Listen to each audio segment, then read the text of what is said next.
Welcome to a tag-along discussion. I am your host, Belal Khan. I have with us here one of our instructors, Saad Tasleem. We're going to be talking about Saad and your life as an instructor. And first question that comes to mind, you've been an instructor for almost 4 years now, or over 4 years. Yep.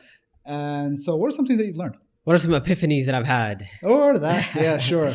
No, honestly, I've learned a lot. And I would say I've actually, I don't want to say changed a lot, but I've... Your approach might have changed. Yeah. I mean, I just remember from the first time I met you, just the kind of content that we were trying to record. It's like, dude, stop giving a lecture. We're doing a social media video that's 2 minutes long. Come on, like, relax. So one of the big things I would say is exactly that. Yeah. I've learned the difference between what I call the ideal and what's real. Okay. Right. That rhymes. Some people are idealists. Right. And I think there is a place for that. Like, this is the ideal version of a Muslim. Right. And then there's people who are realists. Like, this in the real world, this is what a Muslim interact with people. Yeah. This is what a religious or practicing Muslim looks like. Yeah. Yes, we talk about the ideal, but we don't smash people on the head who are not exactly upon the ideal all the time. Right. I mean, like, somebody might say the ideal in the, like, for example, I'm just thinking like in Salah. Right? You want to pray your fard, you want to play your sunnah, you want to play nawafil, but it's very, very difficult to do that, realistically speaking. Yeah. It's almost every aspect of Islam. And just one of the things that has really like come to the forefront for me is the fact that, and I often talk about this, like categorizing people.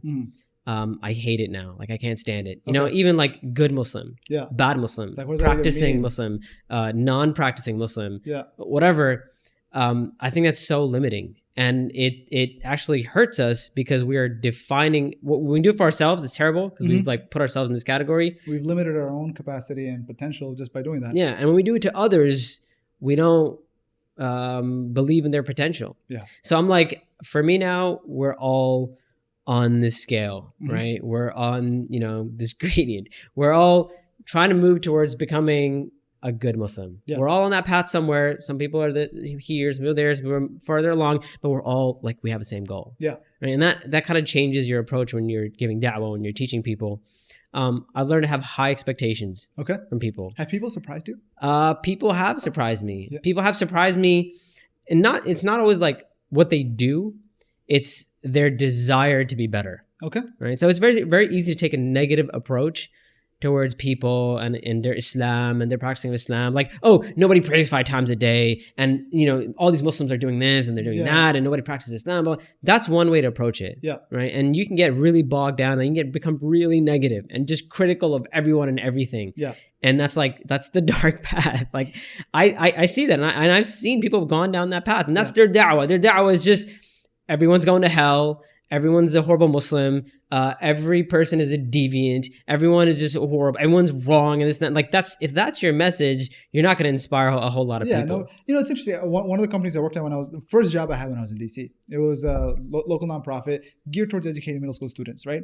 And one of the things that they would always drill, not only to the staff and employees and their volunteers, but as well as the students themselves. It's like, we here have a culture of high expectations. I don't care what society has told you, because we're dealing with kids in urban and at-risk communities, right? They're probably told that you're no good, you're not going to amount to anything kind of stuff. Like, look, forget all that. We have a culture of high expectations here. Yeah. We expect you to show up. We expect you to put in the hard work. We expect you to succeed, right? And you can see these kids transform. Yeah. And not only expect, but like just believe in people. Yeah. Right? Like, I'm always like, there's a difference between trying to guilt people into becoming a better Muslim and inspiring people to become a better Muslim. What do you mean by guilt versus inspire?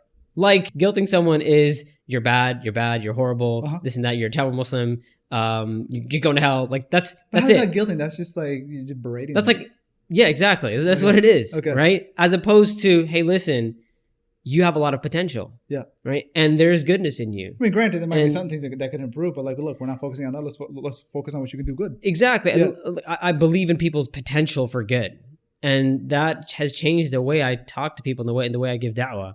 And positivity for me, and once again, it sounds cliche, but positivity works. Yeah, for sure. And I think it's far more helpful.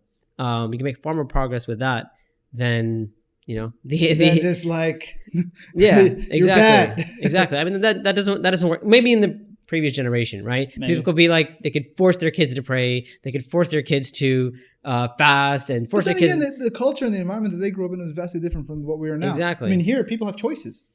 Yeah. Right.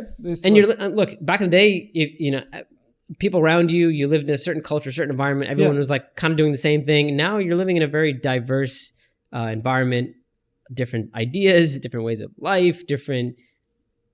You're just bombarded with so much. Yeah. So guilting, condemning people, criticizing people is not effective. No matter, I know some people believe like that's their life, right? That's how they give da'wah. Alhamdulillah, like I got some really good advice when I came back, and that was to take things slow. Okay. Right. So I started teaching for AlMaghrib, picked certain topics, and I kind of eased my way in. Okay. Because for me, it was like I hadn't lost touch. Like I don't want to say I lost touch with America when I was studying in Medina. Right. Hey, but you were out of it for like 7 years, right? Yeah. Like I would come home in the summertime and stuff. So, but it's still not the same as being like living there throughout the year, seeing the problems that people are going through. So I made a conscious decision to ease my way in. Okay. And one of the things that I've always held on to from the very beginning is to be extremely cautious and careful before giving your opinion on a matter. Okay. Right. Get all the information, take your time. No one's going to blame you for saying, I don't know. Yeah. Right. Or go ask somebody else. But they will come down on you if you were wrong. Exactly. Yeah. Right. So there's a lot of things that I didn't speak about in the beginning because I was like, let me just get the lay of the land and all that. And, I slowly moved my way into being a little bit more upfront about certain things, talking about certain things. And I'm really glad I did that. Mm-hmm. I learned that I kind of knew this, but it became even more real for me. This is a personal thing. What people don't realize is the superstar sheikh, superstar da'i, whatever, celebrity sheikh. That life is exhausting.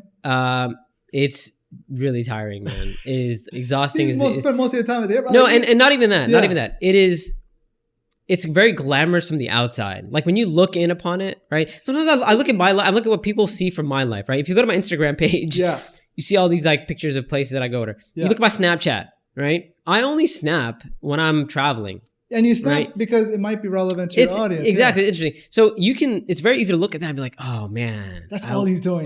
That's such amazing. Like I wish I could, that sounds, all these people listen to you and this and that, whatever. That's not the reality. It's a very, very tiring life. I'll give you a behind the scenes, right? Okay. So, I always do that. I told him, I said, this is way too close to me. I'm going to knock it over. Hello. So, behind the scenes, right? Let's say I'm teaching an AlMaghrib seminar. Let's say I'm teaching within the US, which I don't always teach within the US. Within the US, most cases I leave Thursday at some point. Okay. Right? So Thursday's gone. Yeah. Get there Thursday night, depending how far it is, whatever. Next day, give the Jama'ah khutbah. Yeah. And then a couple hours later, there's the opening night. And then there's Saturday, Sunday teach. And then Monday morning, I fly back. Monday's gone. Yeah. So now we're looking at Thursday, Friday, Saturday, Sunday, Monday. I'm left with... That's a 5-day work week, folks. I'm left with Tuesday, Wednesday. Yeah. But Tuesday, Wednesday. But Tuesday, I'm like exhausted, man. Yeah. Like I'm just like, I'm recovering from standing for like whatever, like 20 hours or something.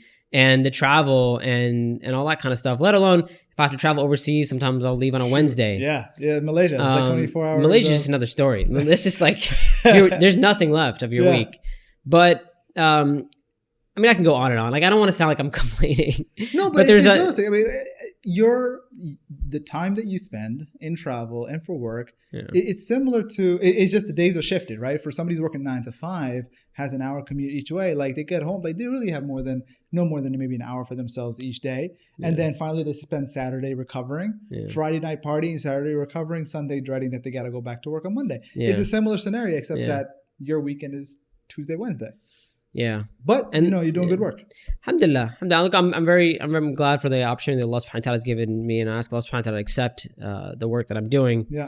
Like I said though, it's a complete, like when you're in it, when you're in the thick of it, it's very. There are days where I just dread just leaving, like especially after my son was born. I can imagine. Yeah. I've don't tell anybody I told you this. I've at multiple times considered just like retiring. Okay. People are like, what? It's been 4 years. Like, how you can't, like, what are you talking about? Yeah. Like, how can, I'm like, man, I don't know, man.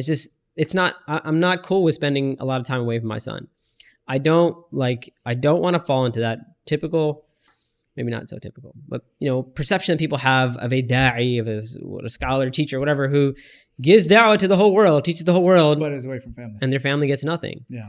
I don't want to do that to my son. I don't want to do that to my family. Yeah. So this last year and a half, 2 years has been kind of a balancing act. I've actually cut down on a lot of my travel. I accept a lot less invitations now. My AlMaghrib classes have cut down because I'm trying to find that balance. And it's not easy.